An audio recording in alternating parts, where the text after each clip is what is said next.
Hello, ladies and gentlemen. Welcome to the Inspire Before We Expire show. I am your host, Terrell Sumter. Guys, I'm truly grateful, and thankful to be here. Another day, another week that's never a promise. Today, I got a special treat for you all. Oh, man, me and this gentleman here, we've came a long way. This is a friend, a new father, a husband, all a credible individual, serial entrepreneur, someone who has traveled, someone who loves and enjoy being a service to others, someone who just truly loves just giving time, just giving back and seeing others win. So I'm truly grateful and thankful to bring my dear friend, somebody I've also learned from along this journey, from life to health to business, you name it. And I'm truly grateful to bring him on. As we know, the third time is always the charm. So, guys, I want to introduce you to my friend coming out of Travisford, Michigan, my guy, the one and only Mr. Luke Hessler. Luke, welcome back to the Inspire Before We Expire, man. The third time is always the charm. That's right, man. Thanks again for having me. It's great to be here. Absolutely, good brother. Thank you for being present and taking time from your busy schedule. I know that you are a new father, man, so congratulations on that too as well. You and Maddie just had a beautiful, adorable little girl, man, or so. So I'm happy for you, man, as Thank well. you. So Luke, man, this is the third time, good brother. So I'm just grateful to be here with you to share another dope conversation, with our audience out there, bro. So I Yeah. wanted you just to, bro, basically just dive in, man, exactly like just the times that we in right now. Like we talked about the other day, the economy or so, man. So if you can go into that, like how people can go from the state of being not panicking, but pivoting in these times of uncertainty that we're currently living in. Yeah, absolutely. I think that in the times that we're living in right now is the greatest opportunity of humankind ever. We live in a time where anybody who has a cell phone and access to Wi-Fi has the ability to build a business and become a millionaire. Doesn't matter if you're living in a third world country, you have access to information that wasn't available in the Library of Alexandria. And you have access to mentorship that wasn't available to anyone, before the internet. And I think that this is one of the most unique times to be alive. I think that there is unbelievable opportunity, but I also think that there's unbelievable distractions. I think that there are also challenges because the systems that are in place aren't necessarily structured in order to support the digital economy. I think that we're transitioning. If you look back in history, like let's just say in America, which is a very young country, we went through a few ages. We went through the agrarian age where 90% of people were farmers. And at that time, technology came around where tractors were invented, and everyone thought tractors were horrible because, now the job that took 10 men only took one man. And it was like, oh my gosh, all the jobs are gone. And everyone thought tractors were the worst thing ever, right? And then, we evolve, we transition, and we eventually move into this thing, called the industrial age. And this is, when this concept of the 40-40-40 plan came in, right? Where you work 40 hours a week for 40 years of your life to retire on 40% of your income. And this is when David Rockefeller created the school system, and we were designed, I guess we were given the system for success, which is go to high school, get good grades, go to college, get good grades, make a resume, apply for a job, and then you do the 40-40-40 plan that I just kind of talked about. And the big dream at that point was being able to get hired by a large corporation that had great benefits, and that was the whole idea of success. But the challenge nowadays is that with the new onslaught of technology, with the internet, with AI, with a lot of this very disruptive technology, a lot of the jobs that were considered quote unquote safe and secure back in the day are no longer all that safe and secure. And so nowadays, I think that the best way to become successful is to invest in yourself and is to learn skill sets that you can then go and monetize. I think that anybody, again, with a cell phone with access to Wi-Fi can learn how to be able to sell online, can work with a company, can begin making money. You can create digital products, you can do drop shipping, and you can leverage projects from overseas, and you can get mentored by people who have already made millions and millions of dollars. And so while yes, this is a very difficult time in a sense, because the old plan of, getting that high paying job and all of that kind of stuff isn't necessarily the way to success nowadays, especially when you look at the school system. A lot of people are graduating with a ton of debt, and that, diploma isn't necessarily getting them the high paying job that they wanted. But on the flip side of that, massive, massive, massive opportunity for those people who are willing to open their eyes and look in I would say, some places that other people aren't willing to go out there and look. So that's kind of my perspective on everything in this current kind of state of the economy and where we're at right now. No, I love that, man. I love that. Very, very informative. And you're right, man. Something that you said too as well, the best investment you can make right now is in yourself. And there's trying times, but we know that in the uncertainty, there's certainty as well, where there's some good you can create and stuff like that too as well, man. So I thank you for sharing that.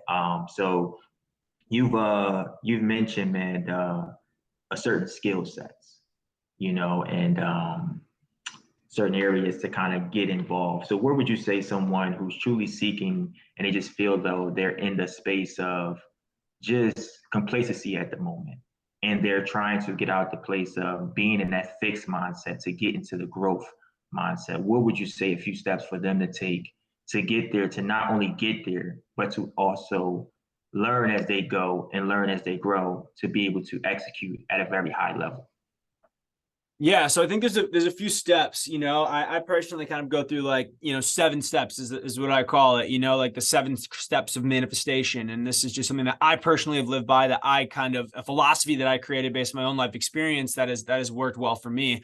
And the first step is awareness. And it's the awareness that, number one, you have to be aware that, like, you don't like where you're at. Right? Malcolm X said that what you don't hate, you eventually tolerate. And I think most people don't like their situation, but they don't hate their situation. And because they don't hate their situation, they're not willing to do whatever it takes to get out of it. Of course, everyone wishes they were a millionaire. Everybody wants a six-pack. Everybody wants these different types of things. But you have to hate your situation so much that you are willing to do literally whatever it takes to get to that next level. And so I think I said this actually on your last podcast, and this is a quote from Tony Robbins. He said, when the pain of staying the same outweighs the pain of change, then you actually go out there and change, right? So that's the first reality, is that you have to get so much pain in your current situation that you actually go out there and you're willing to go out there and make a change. And so it's the awareness of that. That's number one. And then the second part of the awareness is the awareness that it's possible to change. I think there are a lot of people out there who are in situations that feel hopeless. And when you're hopeless, you don't feel like there's any way out. And I just want to encourage you that it is possible, that there have been people that have been in worse situations than you that have figured this thing out. And whatever's been done in life can be duplicated in life. So if someone else came from a worse situation than you and made it out, then you can do the exact same thing as well. But the key is that you have to go and get resourceful. And so until you believe those two things, until you go out there and get, number one, you become aware that I hate my situation, you get angry at it. Then number two is you become aware that it's possible to go out there and change. Then, you can kind of start to move down these steps into the next step. And after you become aware that it's possible to change, the next thing is all about desire. Because it's like, okay, when you see that there's other people that are in your situation that have already gone out there and done it, now what should happen is this burning desire should start to kind of fuel in your stomach that you really want that thing. And how do you know if you have a real burning desire? And the answer is your priorities, right? Your priorities in life reflect what you do in life. The actions you take in life reflect your true priorities. And so it's like, if you want to know, do I have a burning desire for change? Then look at your life. Are you willing to do something you've never done to get something that you've never got? And are your patterns that you're going through in life, are those reflecting those priorities? Because most people, they say, again, they want change, but they're not willing to actually do anything about it. And so once you're aware that change is possible, then you have to get a burning desire where you're willing to make the necessary sacrifices to go and make, and go in and break through. So after I go out there and, you have that desire, the next step that you have to do is you have to set an intention. You have to go and find some sort of specific strategy to get better at. And there's so many different ways to make money. You can do e-commerce. You can go out there and do network marketing. You can do insurance. You can go and do real estate. You can do financial services. You can go and be a digital closer, where you basically do online sales and you just close deals. You can do an appointment setter, which is basically you book appointments for people by just like sending DMs. There are so many ways that you can go out there and make money nowadays. But the idea is you got to pick one. You have to decide that I'm going to get good at this thing.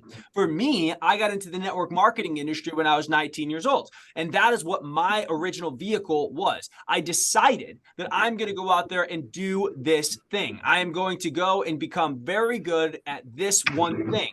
And so I set my intention, very, very clearly and went out there and did that. And then after you have the intention set, the next phase is you have to have belief. Because the reality is that there are a lot of people who say, yes, I want to go become, a millionaire in e-com, or yes, I want to go become a millionaire in Forex trading, or yes, I want to become a millionaire in network marketing or insurance or financial services, but they don't actually believe that they can go and make that happen. And so because they don't actually believe it, they don't actually go and take action towards that thing. And so it's like, if you don't have the belief that it's possible, then you're not going to go and take the actions that you need to go out there and take. And so that's why the next step after you set the intention is you have to have the belief. Then after you have the belief that it's possible, so you're saying, hey, I'm going to be, a successful, whatever it is. I know it's possible because there's so many other people that have gone and done it. I believe in myself and the people around me. The next step that you have to go and do is you got to freaking focus. Okay. And focus, I think, is an acronym called follow one course until successful. And there's so many people in this online world that bounce around, right? And I will tell you, I became victim of this myself, where it's like you go and you do, e-com and you do that for 90 days. And then you see somebody over here crushing it in real estate. And you're like, oh, maybe I should go do real estate. And you go do that for 90 days. Then you see someone crushing it in insurance. You're like, oh, maybe I should do insurance. And now you go do that in 90 days. And the problem is you keep resetting and restarting. It's kind of like, think about planting a seed. If I'm going to go and plant a seed, I got to water it and fertilize it, water it and fertilize it, water it and fertilize it for an extended period of time. And for a while, it doesn't look like anything is actually happening. But if you actually were able to look under the soil, you could see that these roots were starting to be, formed. And then eventually, after you water and fertilize it consistently over time, so you focus on this one plant, you will start to see the fruits of it and it will start to grow and make it happen. But the problem is that if you water and fertilize it for a week, and then because you don't see any flowers, you're like, oh, this doesn't work. So then you plant another seed, and then you water and fertilize that one for a week. You're like, oh, it's not working. And then you do another one and another one. None of the seeds are going to actually end up growing, not because the seed is bad, but because you didn't give it enough time, energy, and effort. You didn't focus enough on that one particular thing. The reality is that all the seeds could have grown. Every single one of them could have grown, but you didn't put the energy and effort into that thing. And that's the reason that it didn't go out there and work for you. So that's the next step, is you got to freaking focus on that thing. So now, you've got your thing, you're freaking laser focused on that thing. And the next step is you have to go out there and you have to have faith. Okay. And what I mean by faith is this evidence. And this is, I use a biblical definition of faith because I think it's the best one that I've heard. It's the substance of hoped for, the evidence of things not yet seen. Right. And so what that means is that while you're focusing, while you're going and you're doing this, you're watering the seed, you have faith that it will eventually produce fruits. And you don't have any evidence that that's going to happen because in your life, you probably have never had success yet. Maybe you've always, been broke. You've always had issues with this stuff, right? So it's like, it's going to take faith. Again, the substance of things hoped for, the evidence of things not yet seen, in order to actually go and make this thing happen. And so again, now we're focused on the intention. I have faith that it's going to go and work out. And then the final thing that you have to go out there and have is you have to have patience. Okay. And when I say patience, this is what I mean by patience if you actually look up the dictionary definition of patience, it means the ability to deal with trials and tribulations, because the reality is that on your path to success, you are going to get kicked in the face. You are going to fail. You are going to experience hardships. You are going to experience challenges. You are going to have, situations that feel like there's no way to figure it out, where you feel stuck and you're going to question yourself a billion times, and you're going to deal with these things. It is a reality of success, a reality of life.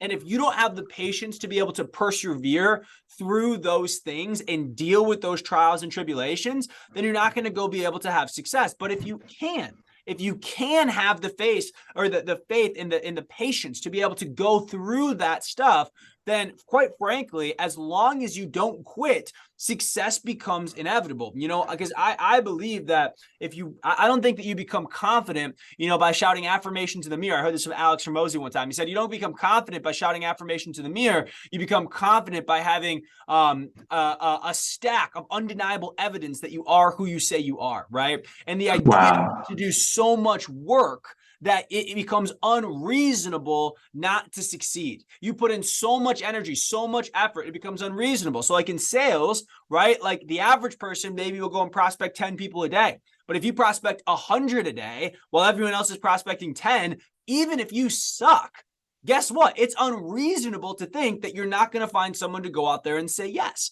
And so that is what I really encourage people to go out there and do. Is I think you need to, number one, become aware of your situation and be like, I don't like this, and get to and be like, I'm done. You need to also become aware that success is possible. Then once that awareness becomes possible, it creates this desire that you really want it. That desire eventually helps you find a vehicle where you can set your intention and say, this is the thing I'm going to get good at.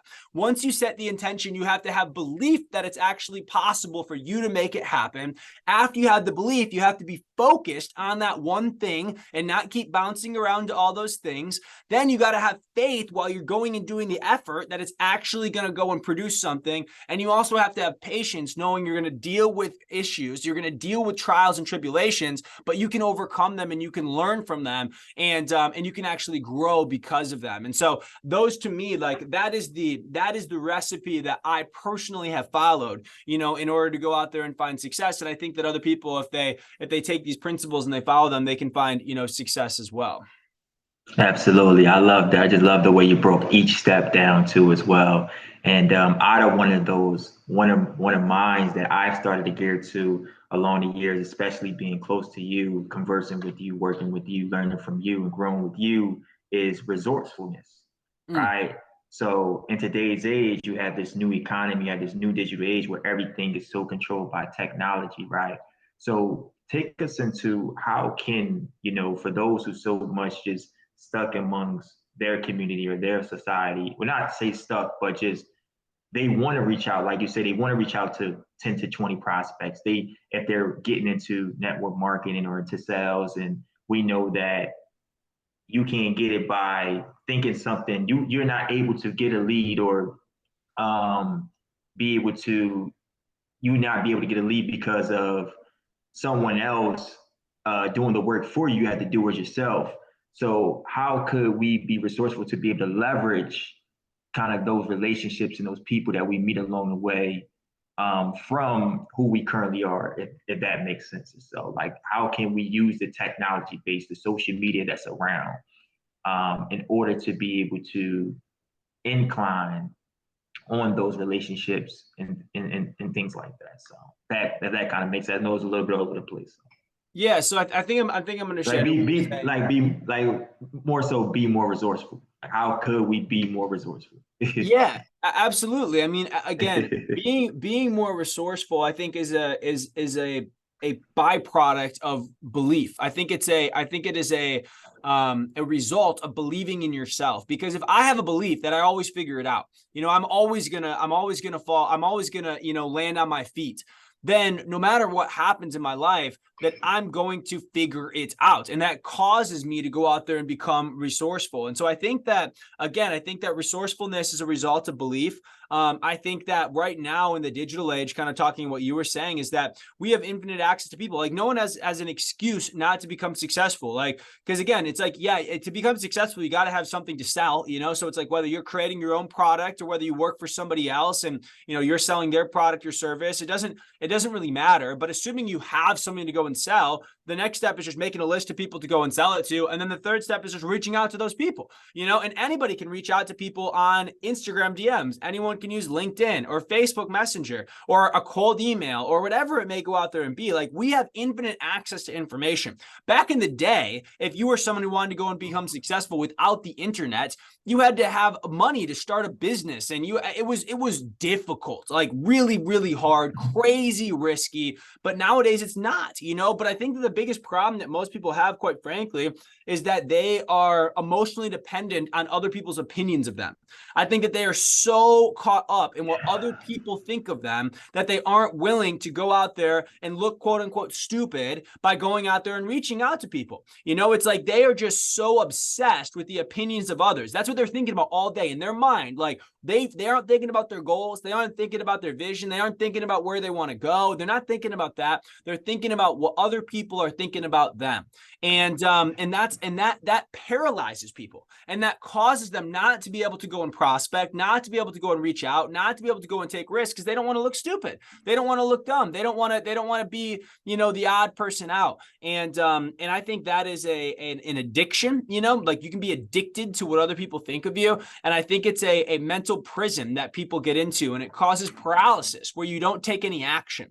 And so I think that you have to realize. I love that. Take this. I didn't mean to cut you off. Take that off. Take us into that, bro. Like as far as like not being in prison by that mindset where other people are continuing to control your movement, your thoughts versus you. Like take us into that, man, because I do think that there's a lot going on, and people that's listening to right now, especially our young people, who just they have these people around them and they're not understanding that they're not being supported. They're only holding them back rather than pushing them forward. So how do we get away from all that, man?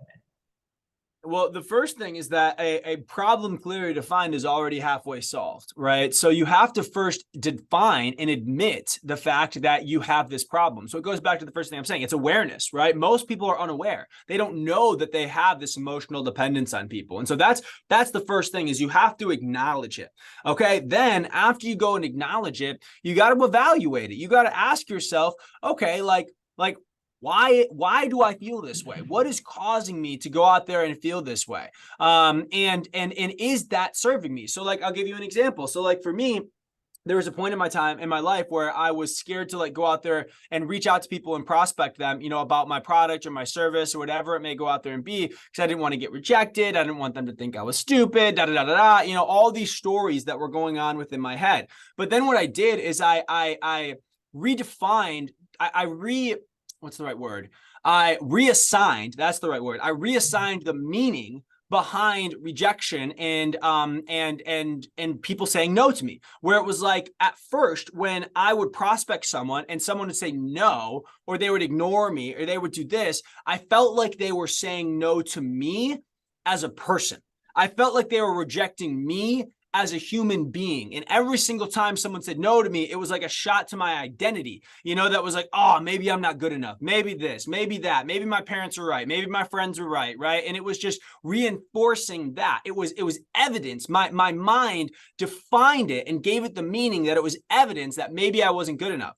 But then what I realized is that everybody goes through it and says no, right? Like there's not a single person on the planet that is massively successful who's never been rejected, who's never had someone say no to their business, and that's never called them crazy. Like every person goes through this, but the difference between them is that they redefine the meaning. And so for me now, I reassign it. And so now when I get told no, I know that no means progress, because if someone says no to me, it's an opportunity to learn. Why did they say no? How can I get better? What can I do to go out there and improve? And then I just move to the next one and I keep growing from there. And so it's like the key is you have to reassociate what rejection means in your mind. For most people, rejection and no is a bad thing. But if you can reassociate it and you can say, oh, wait, no is not bad, it's an opportunity to grow, then it's good. And I'll give you two examples of this. So number one is like it was Thomas Edison,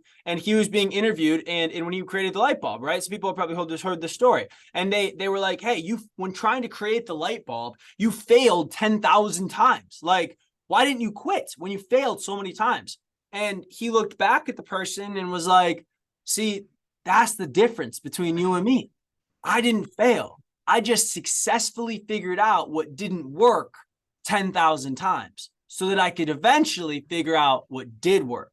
And so what the average person defines as failure, he defined as successfully figuring out what didn't work. And he knew if he successfully figures out what doesn't work enough times, eventually he will find what works. And so that's a reassociation of the meaning behind failure, right? That's the key. Another example that I had in my life, this is like a little trick that I've done, is that when I'm like, let's say prospecting, right? Because I'm in the sales business. I own a marketing agency, and like we get customers, right? And I teach this to my salespeople. It's like I teach them to set a goal, not for how many yeses they want to get in a day, but set a goal for how many no's they're going to get in a day, right? So it's like, hey, my goal is to get 10 no's a day. That's your goal. Just get 10 no's a day. Because I know if they get 10 no's a day, in between the no's, there's going to be some yeses, right? It's just law of averages. That's how it works. But then what I'm doing on a subconscious level is I'm reassociating no with a positive reinforcement. Their goal is to get told no. So it's like if they get told no, it's not a bad thing. It's like, oh, great, I'm one step closer to my goal of 10 no's in a day. So, and then if they get told yes, it's like, great, I'm getting paid.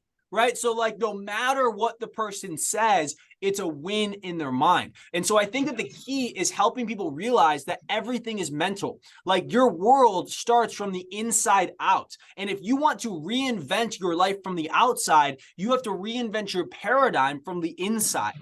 And that I think is the most important thing. Say that again. That's powerful. Say that one more time. Yeah, if you want to reinvent your life on the outside, you have to reinvent your paradigm from the inside. That's deep, man. I love that, man. That's so true too, as well. That everything is so in. We gotta stop letting so much from the outside control, So I love that, bro.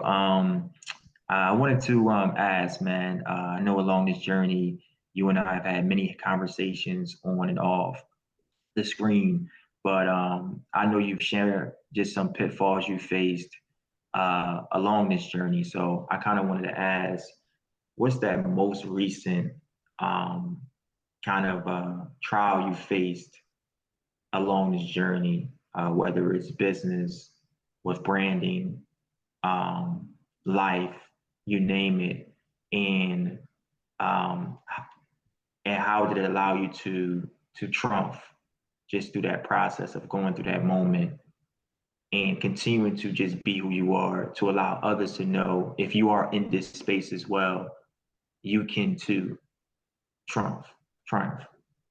Yeah. I mean, I've gone through more trials than I can even explain on here. But the most recent one I would say is for a while we had a hot service at our agency.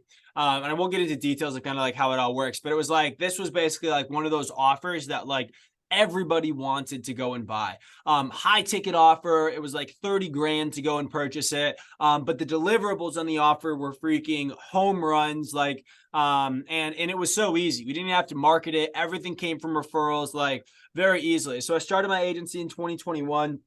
We started this off like this new agency. We started this offer and very quickly ramped the agency up to like, I think we did like 1.5 or 1.6 million our first year. And it was amazing, and we were like, this is going to continue to crush. It's going to be amazing. The problem is that the offer was contingent on a technology that we didn't own.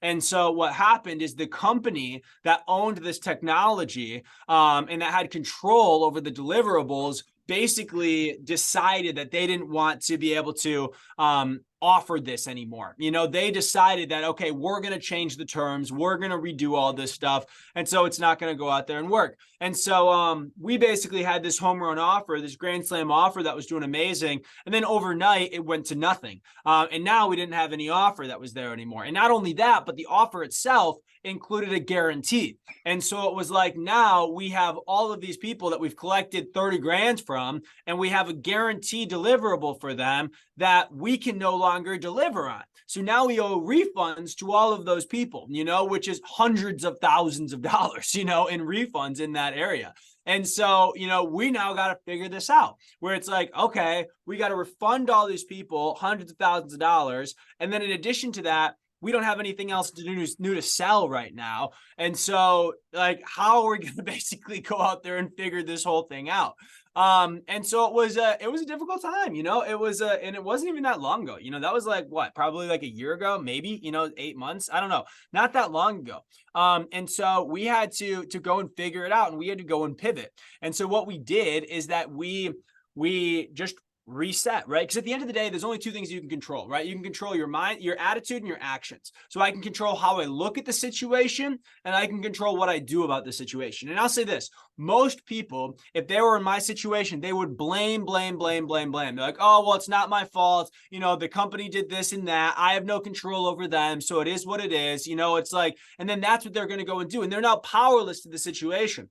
But for me, I took responsibility. I'm like, it was my decision to create this offer. I could have chosen to sell anything else, but I chose this, and I didn't effectively evaluate the risk of it. I didn't see it. I missed something on this. And so that was my fault. And I had to own that. I had to eat that. You know, we had a downsized company, I had to fire people. Like it was a tough situation. And this is like right when my kid's being born, you know? So it's like, this is not a fun time to like go through something this difficult and this uncertain, where like income is like a question mark now. But I took responsibility for it. And I'm like, you know what?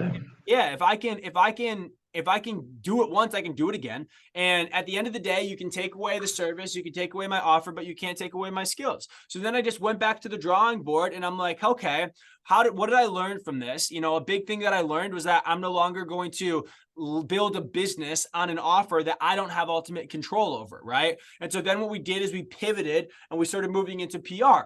And the reason we went into like full-time PR is because there are, you know, hundreds and hundreds and hundreds of thousands, probably tens of thousands of publications all across the planet.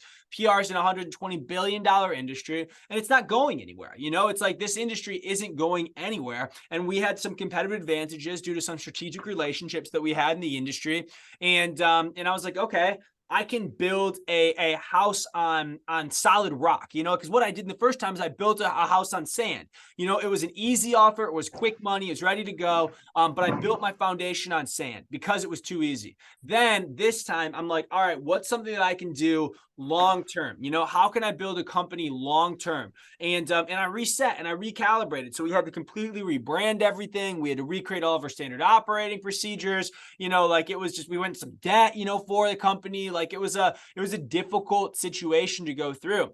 But through that, now we kind of like came out of it, and now we do have something that's beautiful. We have something that's sustainable. We have something that's long-term. We have something that's growing now, you know, very fast, you know, similar trajectory that we had in the last one. And we now, this is something that can actually be here for a long time. And I learned from that stuff, you know? And so I think that most people, this goes into the patience part, where it's like most people expect it to be like this, you know, straight up like this. But like, I'll tell you, after 10 years of entrepreneurship, that's just a lie. It's not true. All right. It's like freaking this. And really it's like this and like that. It's like a roller coaster, you know, and the downs are so down, but like, the reality is that in business, you only have to be right like once, right? You know, like that's it. And once you're right once, you win. I heard this one time from I forget who said it, but he was talking about Michael Jordan, and apparently Michael Jordan, and I'll forget the exact number, but he'd taken something like 960 like last second shots, where like throughout his career, where he was trusted to take the last shot of the game. You know, 960 times Michael Jordan was the guy, and he only made 150 of those shots. So he took the shot 960 times, but he only made 150 of them. But does anyone talk about the you know, 800 that he missed? No, they only talk about the 150 that he made. And so at the end of the day, once you make it, no one gives a crap how many failures you have. No one cares. Actually, to be honest, once you really get to the top, if the person who went through the most crap to get there, that's the person that has the most respect, because the guys at the top know how hard it is. And they're like, dang, if you can persevere through that, woo, you know, like you're a dog, you know, and that actually gives you more respect. And so the very thing that you're complaining about right now, once you get there, that's actually going to be the very thing that gives you your credibility, and that allows you to be, you know, someone that other people can look up to and relate to. Because at the end of the day, if you are one of the very rare, and there are a few of my friends that are unicorns, it's like their first business they ever got into, they exploded, they made tens of millions of dollars, ridiculous stuff. You know, that happens like once, but like that person is not relatable. He can't go help that kid in, Philly trying to go and figure it out because it's like who struggled and has tried 10 businesses and they all failed. And like, he's doubting his self-confidence and his belief because he's never been there. Right. So it's like, I think that your testimony, or your the test you go through becomes your testimony, right? We've heard this phrase before, but I think it's really true. I think it's really, really, really, really true. At least that's how I look at it. No, beautifully said, man. So there's five teams right there, man, out there somewhere in the world. One of them named is Luke, and he has a few group of other friends. And these are diversity teams. So they're striving, they're grinding, they're hustling, and they're trying to get to this place that they desire. So what would be some encouraging words that you've never shared before with this next generation here, this next gen, to not make the same mistakes that you made, better decisions, but also to have the resilience as well as they go through this stage of phrase to be able to get to this place, but sustain it and knowing that, yeah, if we could go from there, that'd be good, man. I'm just enjoying this, bro. You know how we get, so. Yeah, no, I love it. I love it. And before I answer this, I want a little bit of context. So like these kids, that we're talking about right now, do they have an opportunity? Like, have they found an opportunity to go make money still, or are they just kind of still before they found an opportunity? No, they found the opportunity. They actually get into sales. They're doing the sales around, let's say, the whole network marketing piece and life insurance. So they're working on those two businesses. Yeah. Perfect. All right, great. So they have an opportunity. That's because that's the first thing. If you don't have an opportunity, you got to find a vehicle, right? Like, you can't get from point A to point B without a vehicle. And so that's where I say, like, that intention phase, like, find the vehicle to get there. So if they already have the vehicle, my number one biggest piece of advice to those people is, first off, is focus on getting better. Okay. Like focus on getting as good as you can get. I think it was Jim Rome. He said, don't wish it were easier, wish you were better. Because once you become better, it becomes easier. And so in both those industries, network marketing and insurance, there are thousands of multimillionaires, literally thousands of them. So it is possible. Absolutely. And if you are not a multimillionaire yet, it's not because the business sucks or you're in the wrong industry or da da da da da da. The reason that you are not there yet is because you're not good enough yet. And I know that is a hard pill to swallow for people, but it is the truth. If you are not there, you're not good enough. The people at the top didn't get lucky. They didn't get, they weren't born with this something that you didn't have access to. They are just better than you.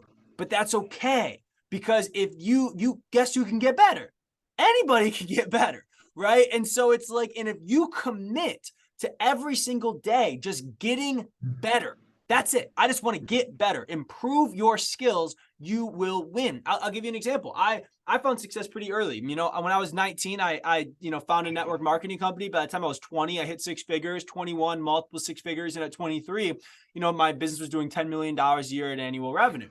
I had 10,000 salespeople across 50 states, 20 countries, traveled the world. It was insane, And the reason I think that worked is because all I focused on was getting better every day. I cut out all the distractions. I did not do any entertainment. I did not listen to music. I was listening to personal development. I did not go to the parties. Okay. I was focused on getting better. I remember I would sit there and it would be like, because for me, like, the big thing I needed to get really good at was the presentation.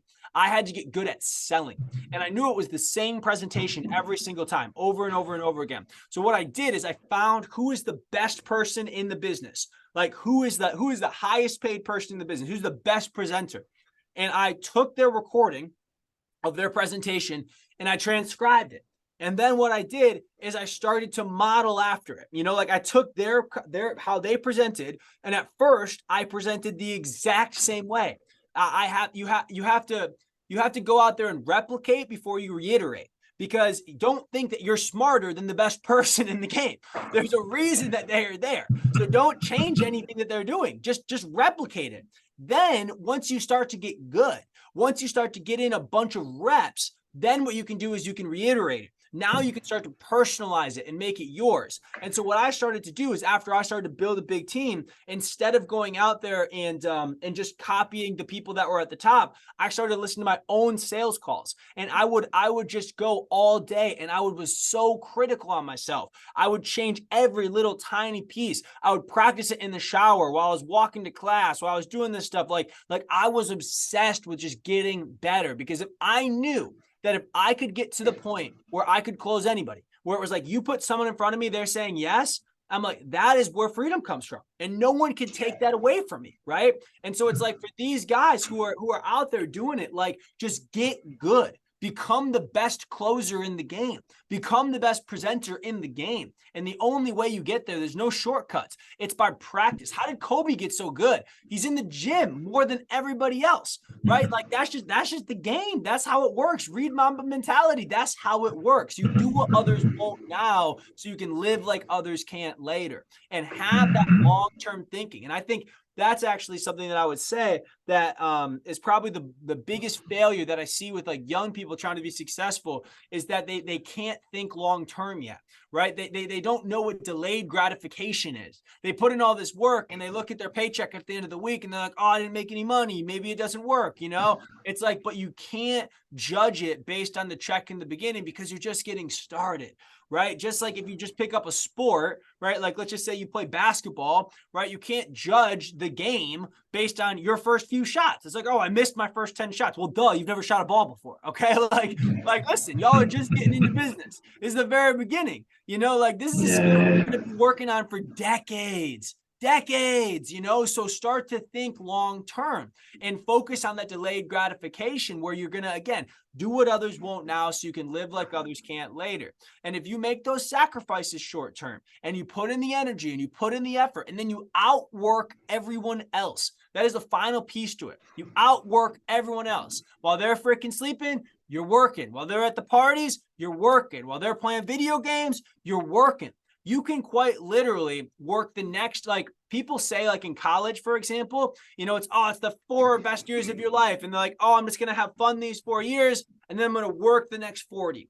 But if you do this right, you can freaking work for 5 years, and all you do is work. You just focus on work, and then that can set you up for the next 40 years. So instead of 4 years of fun, 40 years of work, it can be 4 to 5 years of work, and then 40 years of fun. And let's say it's not 4 to 5 years. Maybe it takes you a decade. Well, guess what? Most people work till they freaking die. So you're still way ahead of the vast majority of people, even if it takes you a decade to go out there and get there. And so I would tell people, think in terms of decades rather than days. Have long-term thinking, focus on delayed gratification, outwork your competition, focus on getting better rather than wishing it were easier, and you're going to win. You know, you're going to freaking win. That's so dope, man. No, absolutely. I love that. I love everything you just shared. I think that it's always valuable and it's helpful. So for those that's listening right now, if you're in that space, you're young gen, you had those group of friends or just a few people, and you guys are in an area of network marketing, sales, life insurance, you know, others, you name it. Just focus on getting better. It may not get easy, but it will get better. So I thank you for dropping that and putting that down, Lou. I wanted to take some time, man, through this segment to just show you some gratitude, bro, for just being here and being present. This is our 3rd time that we got a chance to sit down. We may not be in the same city at this moment, but at the same time, we was able to devote time through technology to be able to make this happen. Another great conversation, another conversation to remember. I commend you, man, not just for who you are and where you are now, but for where you come from. You know what I'm saying? I know your story. I know your story well, you know, and I know you came a long way and how far you've came. And to just be able to share tips and tools is going to help people take their life, their education, their business to that next level. It's just something that just doesn't come overnight, man. And this is something that you became through the process. And to be able to be in this space and guide many, many people. Like you say, it started for early age at early age for you. I remember you telling me our first conversation that you had a sign that you was ready to give up so much because you was that individual going out every night, partying at one point in time before you became focused, Yeah. right? Or so that nature.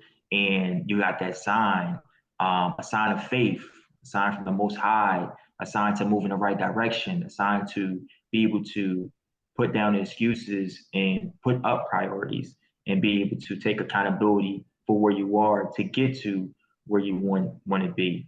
And I just commend you, man, so much, and hats off to you. Much respect for all that you've accomplished, but for all that you've overcame too as well. You're a true overcomer, man. And we've learned to understand that tomorrow may not be promised, but today we are present. We may not live it perfect. We don't have to live it perfect, but we live it right and we live it once, then inspire before we expire. Once is only enough, right? Yeah. So I'm grateful and thankful, man, to just be here with you, to call you a friend, call you a brother. You're a true pioneer, man. If you ever heard that you're a true pioneer in many eyes, in these industries because you've opened the lane for many other people who came after you because you know what it was for someone to open a lane for you. But you also know that some people may not did it the right way, the way you did it, genuinely. And I've seen it myself, man. So I wanted to show that gratitude towards you, brother. Thank you, man. I really appreciate that. And that really means a lot. Yeah, I mean, I say everything that I can from the most humble perspective, and I just pray that some people can take some of this information that I wish I would have known when I first started, and hopefully it can help shorten their learning curve because I think that we live in a really interesting time. I think that the world needs leaders. I think that the world needs people to step up. I think that the world needs positive messages. And that's why I love this podcast. The idea of like inspire before you expire. That's something that I pray that I can be able to go and do. And I love that you've committed your life to that as well. I commend you for that, man. And so I appreciate you. And I think God willing, we're both going to continue to do that, in our life and continue to reach out, touch other lives and impact people, man, because I think that God chooses a few people in life, to go out there and have this mission. It's not easy, right? There's a lot of ups and downs, like to he who much is, what is it? It's like who much is given, much is expected, or whatever the phrase is. I'm forgetting what it is, but the point is it's like it's a heavy burden, like it really is. If you decide to be a teacher, you decide to go out there and tell other people, hey, here's how you can go and live life. And people trust you with that. It's a heavy burden to go and wear. And so I carry that humbly. And I also say this, I'm just a freaking guy, I'm a small town kid from northern Michigan, and I'm nothing special. I was just had big dreams, was willing to work really hard, and that's what got me to where I'm at. And I pray that's gonna, help other people get there to get them to where they want to go and be as well. So No, absolutely. I love that, man. I love that. And thank you too, just for being you and all that you do, man. I was looking at this interview the other day. No, actually, I was listening to training from Oprah, and she mm. said something about just living a life of substance through service. So, can you take us more into that, bro? Of just living a life of substance through service, because I know that that's what you're truly about, man. Yeah. I mean, the mission of my company is to serve those who serve others. That's our mission statement at Ace Branding. Ace And Brandon. Mhm. yeah, it is branding. Yep. And I believe that I think it was Zig Ziglar who said it. You can have anything you want in the world if you help enough other people get what they want. And that to me is the game. It's like for me, I grew up and I had two major influences in my life. One was my aunt, one was my uncle. Of course, my parents taught me my like morals and things like that, and my character, which I'm so grateful for. But I saw these two people. My aunt was the director of the Peace Corps. She had a life of service, of just helping other people, and it was very much so like serving with her time, and that's what she went out there and did.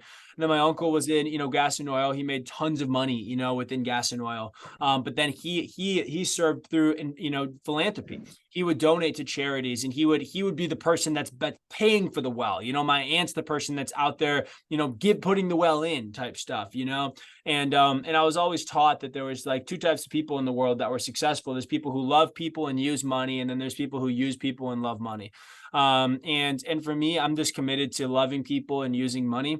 I believe that, in the Bible, it says that service to the masses leads to greatness. And I believe that that's true. When I look at Jesus Christ, the most impactful person that ever came to be, and it's not even a religious perspective. I mean, you just look at this one human being that walked on the earth for 3 years, and now like there's 2 billion people that follow him still to this day, 2,000 years later. And so take away the religious perspective of it, just look at it as an impactful human. It's an undeniable, his influence on the world. Even if you're an atheist, you can't deny that, and to me, like, he was a servant to all. That was his goal, was he came to go and serve and not to be served. And that's where the greatest impact came from. And so that to me is what we're all called to go and do. If you want to be great, if you want to be, considered somebody who's remembered, you want to leave a legacy, you want to impact, you got to focus on service, and that's the key. Again, I believe if you just help enough other people get what they want, you can get everything that you want and more. And I think that's so important with sales. I think sales is not a game where you're like convincing people to get something that they don't want. It's a thing where you're helping people get from where they're at to where they want to be with your product or service. And those two different mentalities, like when I'm talking to someone, are you thinking about the commission you're going to get from that sale? Or are you thinking about the value that they're going to receive when they purchase that product from you? And then the commission is just an added bonus on the byproduct of it. There's a big difference in energy there. And if you can get your heart to be service mind, or get service focused, and get your mind to be service focused, and you can start to lead with your heart a little bit more than your head, people feel that, and not only do you get better results, from it, you'll get a higher closing percentage because people actually feel like they give a crap, you give a crap about them, you build rapport much faster. But in addition to that, you're just going to feel good about yourself. Like it's just knowing that every person that you touch, you can bless them and you can provide value to them. There's something energetically about that in this world. Whatever you put out, it really does come back to you. And being service focused in this world is so important. And I think that, again, Christ gave us a rule. It says, treat other people as you'd like to be treated. That was his 2 commandments. Love the Lord your God with all your heart, with all your mind, with all your soul, and then treat other people as you'd like to be treated. He's like, that's it. He's like, if you just do those 2 things, you're good, And so it's like, it's so simple, but what's easy to do is also easy not to do. And in this world that glorifies kind of pride and ego and a lot of individualism and materialism, sometimes it's easy to forget those simple truths. But once you remember them and you start to operate based off of them, life starts to open up for you. Absolutely. I love that, man. And what keeps you, what really intrigues you mostly about the PR space? And how do you continue to maintain that authenticity, that identity, along with something different that you're looking to bring in the space as well, to be able to help others not only get those clients, but also be someone incredible of service and loving people and using money at the same time? Absolutely, man. So for me, like, the PR space is the PR space, right? There's a lot of people, in the space. And so it's like, the idea is pretty simple. You get people in media, right? You get them in the, for us, we focus on major media. We focus on Forbes, NASDAQ, Entrepreneur, USA Today, these big publications. But we're not the only people in the space that can go out there and do that. And so for me, like, what I love, and the reason like our mission is to serve those who serve others, is because I think there are people out there that have incredible value to go out there and bring.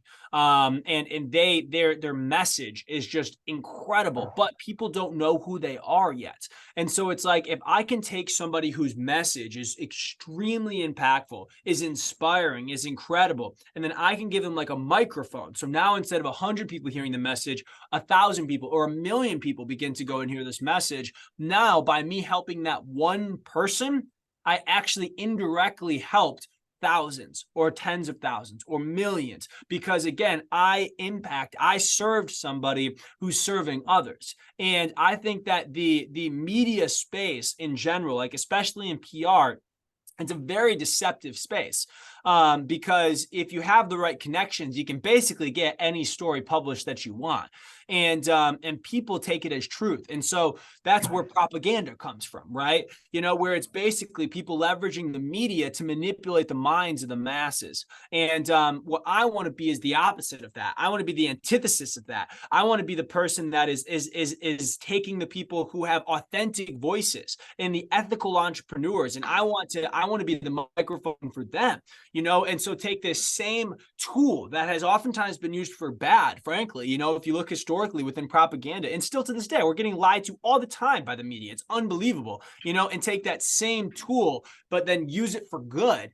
I think that is so freaking powerful. And it's a really cool way for me to be able to, leave my mark, because for me, I don't have like necessarily, I don't want to say I don't have an ego, because I do. I'm not perfect to any degree. I love recognition. I love that stuff, but at the end of the day, I want to contribute more than that, in the sense that it's like, okay, maybe I'm not the person, that's speaking on stage in front of 10,000 people, but if I can go and take that person, and I can get that message that's impacting 10,000 and then get it to be in front of 100,000 or 1,000,000. Now I can indirectly impact 1,000,000 people through someone else. And even if I don't get the credit or the recognition and it goes to that person instead of me, I'm okay with that, because I'm not in it for the recognition. I'm in it more for the impact than anything else. And frankly, it's also profitable business. It's like, if you help other people get what they want, you can get what you want more too, so it's like, it's not like it's a charity for me, right? So it's also, profitable as well. But again, I put people over profits. I focus on the impact more than the income. Absolutely. And what's one investment you've been looking to make that you haven't made yet, and why would you like to make this investment rather in today's time? And you can be able to share that with us. One investment I haven't made, but I'm looking to make, that I wish I could make. I think I'd like to become Maybe a for platinum 2024. Yeah, I mean, I would like to become a platinum partner of Tony Robbins' group. I really look up to Tony Robbins. His platinum partnership, I think, is like $100,000 a year to go out there and become a part of. But I really value networks. I really value getting in rooms with other very high level individuals and learning from them. I think at the end of the day, the best investment that you can make is in yourself, and in your own skills, right? And so, for me, if I'm thinking of an ROI, I can go invest in real estate. I can go buy crypto. I can go buy, whatever the heck it is. But if I can get into rooms with other very high level people and I can learn from these people, the ROI that I get from that and growing my skill set is, 1,000x in comparison to, any other investment that I can go out there and make. And so that's something that, I have a goal to go and do. I don't know if it's gonna be next year, but I would love to be able to go and make that investment sometime. Absolutely. I love that. And that will happen. It's already written. That's All right. right. Luke, I wanted you to take some time to just have the floor, man. I want you to share something you've never shared on any platform, not even with your team before, or your teams, your company, your community. I want you to share something that you feel like is truly on your heart that you would love to just lay out to the audience right now. That's just not going to help them just move in the right direction and get to a place that they desire, but also just be okay with themselves. Be all right where they are right now. Be grateful for where they are right now. Be able to just be able to also appreciate the people that's in their corner, right? Or so. So if you can be able to just lay something down, bro, and be able to share and open up, man, all ears, man. We'll love to hear. Something I've never shared. I'm pretty much an open book, so it's tough for me to even think about what that would be, frankly. Take your time. Yeah, I'll think about that. I'll say this, when I look back in my life, something that's really changed a lot in my life is my priorities. So when I first was, getting into business and, all of these things, I really prioritized success and recognition. like I really wanted to be, because I cared so much about what other people thought of me, and this is something, I guess. So like I get this from my parents. So like my mom is the same way, she really cares about what other people think of her, and it drives her entire life, and I have a part of that in me. And so throughout the beginning of my entrepreneurial career, a lot of the reason I was doing what I was doing was for the recognition of other people to again look like a somebody. So that's why, I went out and bought a Rolex and a Mercedes, and I ate at all the nicest restaurants, and I'd, buy tables at, all the nicest clubs everywhere I went, and doing all this different types of stuff. And that's really where I got a lot of my self-worth from.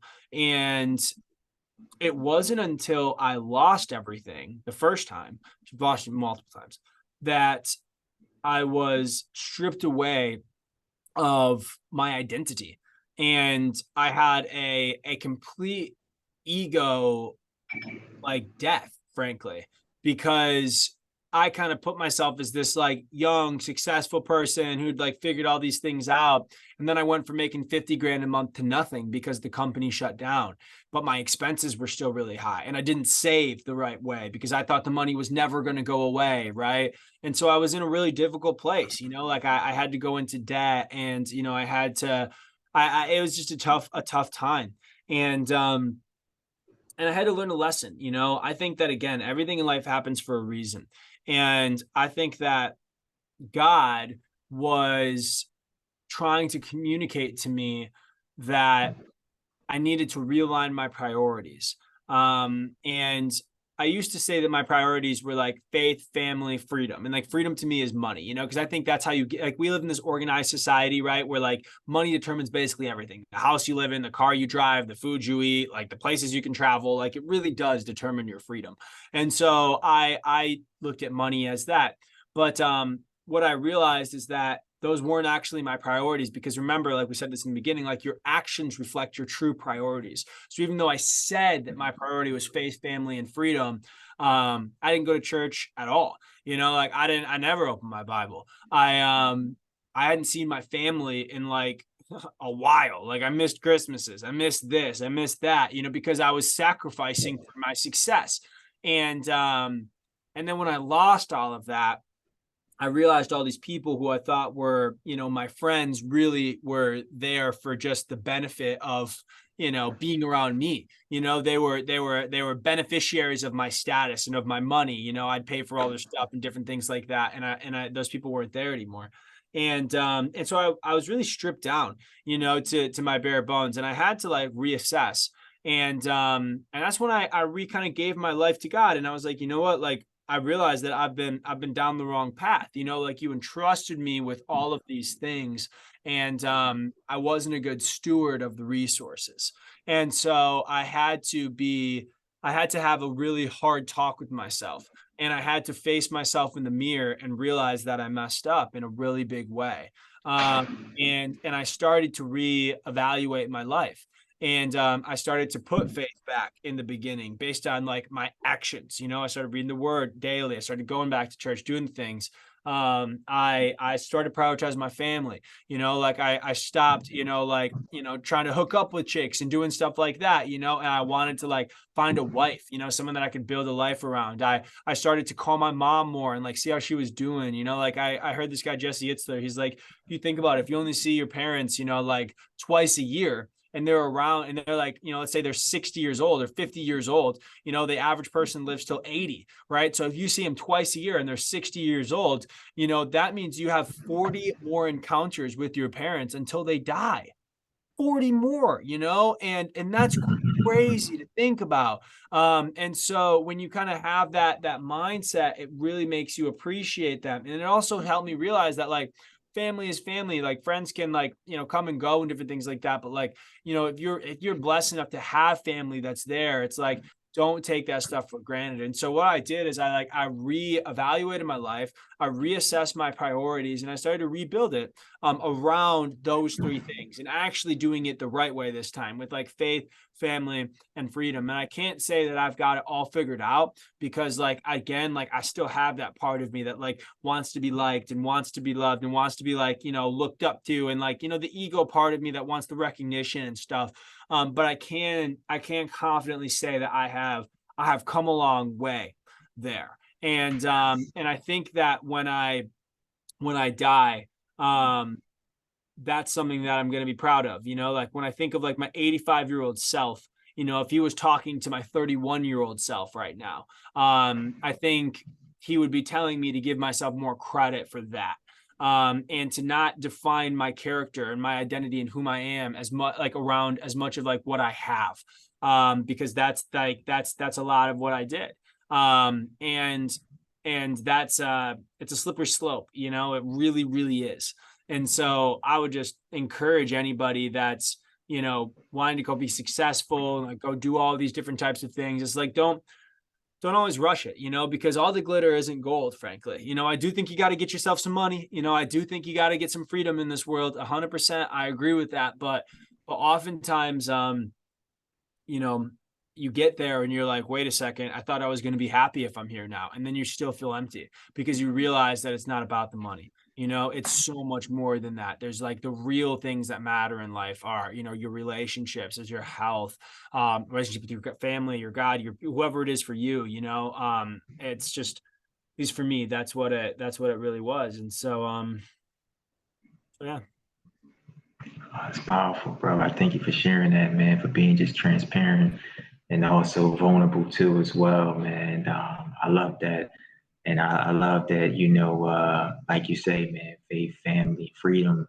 And I know that's always been, especially like the last few years, you've mentioned, you've always mentioned that, and especially family, faith is truly, truly something important to you. Comes freedom too as well.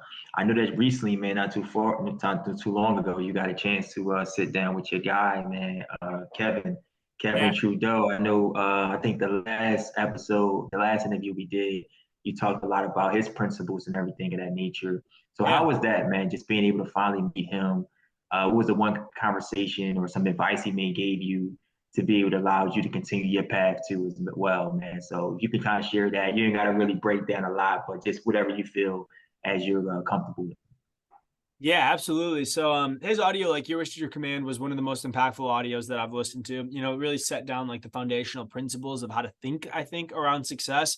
Really reshaped a lot of my paradigms and my beliefs. And to this day, I go back to that audio. I know he has a bunch of other stuff out there and different things. Can't really speak on a ton of that stuff because I haven't dove into it, frankly. But like that one particular audio, man, is has been just so incredible and impactful in my life. And so being able to meet him was really cool for me because I was able to just give him his flowers. It's like when someone gives you the has an impact on you, and some advice that they give you like really helps you out, and you never get a chance to tell them that, right? And that was cool, to be able to just meet him and share my appreciation with him for the information that he provided, and some of the things that he had shared, and I was sharing with him some of the fruits, and so that's just really cool, to be able to do that and be able to meet somebody that has had that type of an impact on you. That was just really, really a blessing in itself. And then the conference itself, one really interesting thing that he talked about in the conference that was like a really big takeaway for me was just and I talked about this a little bit in the beginning about like the awareness side of things, is that it's like how you have to, like the first start of success is getting angry.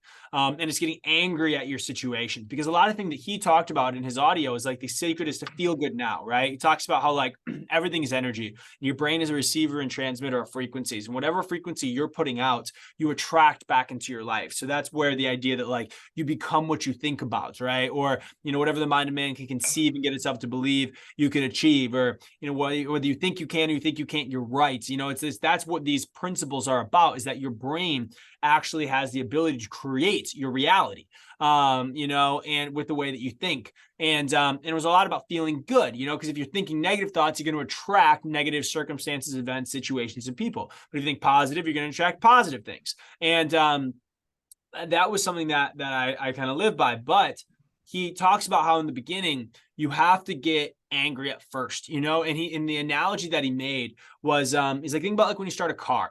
Well, if I'm starting a car, it's like, I first have to like turn the ignition switch on, and then like the ignition switch, there's that spark plug that goes that gets the car rolling. And then it's like once the car is rolling, you don't like keep the thing turned, you know, like if you keep it turned, it actually will ruin the engine.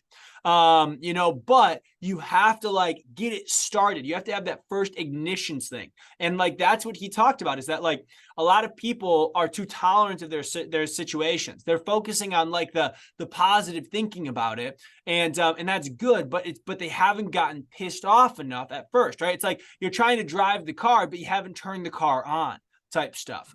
And that was something that I really realized in my life, that sometimes I get a little bit too tolerant of things. I'm like, I'm so good at positive thinking that I ignore the problems, you know, like I don't embrace it enough, and I get a little bit naive sometimes. And you can't do that. You know, you have to be very aware, you have to be very vigilant, and you have to have a very low tolerance for anything that isn't to your standard in life.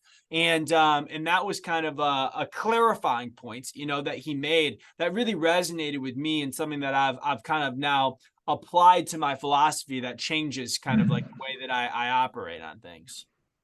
Nah, indeed. I know that was a moment for you, man. Just a time, like you say, to go out there and be able to connect with someone whose audios you've been listening to, someone you've been studying, something that's kind of changed just your journey, you know, drastically for the Yeah. better. So I thank you for sharing that, man. And I know we just got a little bit of time left. So fatherhood, man. So, you know, congratulations to you, man. How is it, man? I know Tara is truly grateful for you and Maddie. So how is it, man? What is something you're learning about yourself in today's age of being this new father? Dude, fatherhood is the best thing ever. That's what I think. I mean, the first thing is that children are amazing. I think that yes, there are maybe a few people who are called to being single and not having a family, but I encourage everyone to become a father, to have a family, because it is a love that is um unlike anything that I've experienced. It's so interesting how like it makes a lot of like what you hear in like in religion make a lot more sense. Like in the Christian religion, like they call like God the Father, right? And then we're his children. And like that's an interesting thing that I didn't really understand why people said that. But now like when I feel my love for my child, it helps me realize like the love that God has for us. And I think that that's such a powerful thing. um the other thing that's so interesting about children is how pure they are. You know, like her joy is so pure. It is like when she just smiles and when she laughs, like it is so contagious. It is absolutely insane. And I love that, because she's not tainted by anything in this world. And we live in a dark world, you know, and people's, you know, kind of like purity can get tainted. And it's refreshing to be around that type of energy. And that type of mind that's just so curious, and watching her grow and learn. And one of my favorite lessons that I've learned from her is perseverance. Because you know, children, they they don't know what failure is, right? Like if a child tries to stand up, for example, that's like the phase that she's in right now. It's like she's crawling and now she's trying to stand up. And she tries to stand up and then she falls down. She tries to stand up, she falls down. She tries to stand up and falls down. And never once in her mind does she think, maybe standing up isn't for me because I've fallen down so many times, right? Like that's never a thought that even goes in her mind. It's just try again, try again, try again, try again, try again, try again. And you just keep trying until one day you freaking stand up, you know? And then now I'm standing up. Now let's walk. All right, I'm gonna try and then you fall, but then you get back up and you do it again. And so kids have, specifically like children, she's 7 months, have no conception of failure.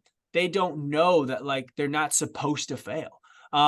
Because I think that we are. I think failure is like a made up thing almost. Like what even is failure? It's like, okay, you tried something, it didn't work out. Okay, fine, try it again. You know, like that's just, you just keep going. You know, and if you just keep trying and you keep persevering, you can make anything happen if you don't freaking quit.